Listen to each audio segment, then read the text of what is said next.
बच्चों देखिए, यहाँ सुविचार लिखा है, किसान हमारा अन्नदाता है। ये बात बिल्कुल सही है। ये मैंने आपको पहले भी पढ़ाया है। किसान कड़ी मेहनत करके फसल उगाता है खेतों में, जिसकी वजह से हमें अनाज मिलता है। बच्चों, ये बच्चे क्या कर रहे हैं? आपको देखकर कुछ याद आया? आप ही की तरह इनकी खाने की छुट्टी हुई है और ये खाना खा रहे हैं। हम पढ़ेंगे पाठ 12, भोजन हमारी आवश्यकता। बीमार होने के कारण ये लड़की बहुत कमज़ोर हो गई थी। कुछ दिनों बाद वह ठीक हो गई। वो पहले की तरह ही खेलने कूदने नाचने गाने लगी। ऐसा किस कारण हुआ? पर्याप्त व संतुलित आहार के कारण ऐसा हुआ।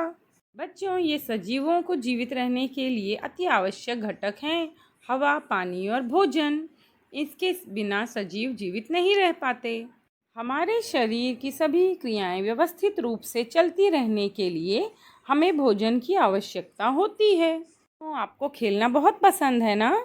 लेकिन अगर आपको भोजन ना मिले तो आपको कमजोरी महसूस होने लगेगी और आपका खेलने में भी मन नहीं लगेगा। बच्चों, ये छोटा बच्चा है।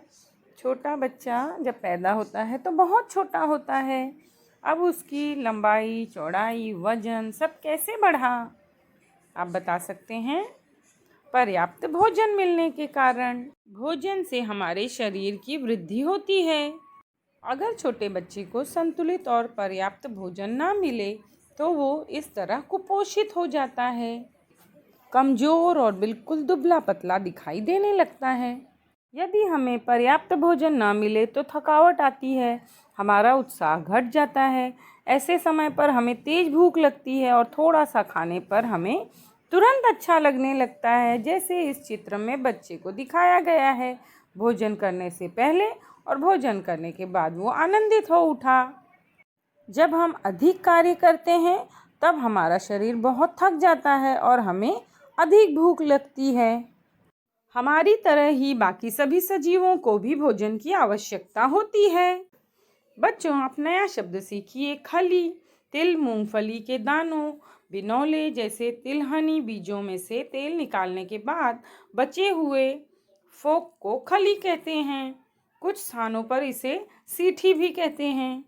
खली दरदरे अनाज और गुड़ को एक साथ अच्छी तरह मिलाकर उसमें खटास पैदा करने पर बनने वाले पदार्थ को सानी कहते हैं। बच्चों, क्या सभी सजीवों का भोजन एक जैसा होता है? यहाँ देखिए, गाय घास खाती है, तो क्या बिल्ली भी घास खाएगी? नहीं। बिल्ली को चूहे खाना बहुत पसंद है, तो क्या बकरी भी चूहे खाना पसंद करेगी? नहीं। बकरी घास खाती है, गाय की तरह ही। सभी सजीवों के भोजन अलग अलग प्रकार के होते हैं। कुछ लोग शाकाहारी भोजन करते हैं, कुछ मांसाहारी। गाय भैंस घास खाते हैं। गाय और भैंस पालने वाले लोग उन्हें घास तो देते ही हैं, साथ साथ सानी और खली भी देते हैं। घोड़ों को घास के साथ ही भिगोए हुए चने भी दिए जाते हैं। भेड़ बकरियां घास खाती हैं, लेकिन घास के अलावा वे विभिन्न झाड़ियों की पत्तियां भी खाती हैं। बिल्ली को चूहे खाना बहुत पसंद है। बिल्लियों को दूध भी बहुत पसंद है।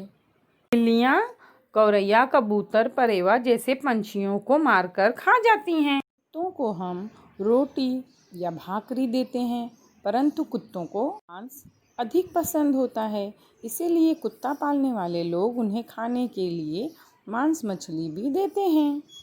जंगल में हिरन, नीलगाय, जंगली भैंसा जैसे प्राणी होते हैं। ये सभी प्राणी हरी पत्तियां खाकर जीवित रहते हैं और आसपास के खेतों में यदि खड़ी फसलें हों तो ये प्राणी फसलों को भी खा जाते हैं। जंगल में बाघ, शेर तथा भेड़िया जैसे जंगली प्राणी भी होते हैं। ये अन्य प्राणियों को मारकर उनका मांस भी खाते हैं। ये जंगली और हिंसक प्राणी प्रायः मानव बस्तियों में आकर उनका शिकार नहीं करते, परंतु कभी कभी वे भूखों मरने की स्थिति में आ जाते हैं। ऐसी स्थिति में वे मानव की बस्तियों में आने का साहस करते हैं और वे गोठ के छोटे पशुओं को मारकर खा जाते हैं।